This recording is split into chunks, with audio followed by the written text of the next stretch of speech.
എപ്പോഴെങ്കിലും ഇങ്ങനെ ഒന്ന് ചിന്തിച്ചു നോക്കിയിട്ടുണ്ടോ?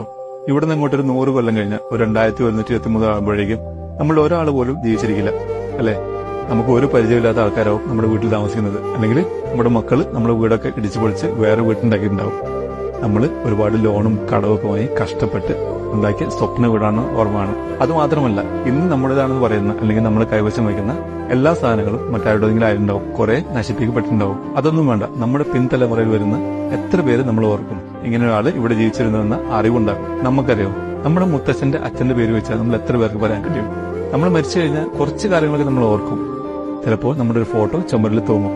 ഒരു 10, 20, 30 കൊല്ലം കഴിഞ്ഞ് ആ ഫോട്ടോയും അവിടെ മാറും. നമ്മളും സാവധാനം വിസ്മൃതിയിലേക്ക് മാറും. ജീവിതം കരുപ്പിടിപ്പിക്കാനുള്ള ഓട്ടത്തിന്റെ അല്ലെങ്കിൽ ഒരുപാട് കാശുണ്ടാക്കുന്ന ഓട്ടത്തിന്റെ അതിനിടയിൽ വരുന്ന 100,000 പ്രശ്നങ്ങൾക്കിടയിൽ ഒരു മിനിറ്റ് ഇതൊക്കെ ഒന്ന് ചിന്തിച്ചു നോക്കിയാൽ നമുക്ക് മനസ്സിലാകും, നമ്മൾ ഇന്ന് ചിന്തിച്ച് ടെൻഷൻ അടിക്കുന്ന 99% പ്രശ്നങ്ങളും ഒരു കാര്യമില്ലാതെ ടെൻഷൻ അടിക്കുന്നതാണെന്ന്.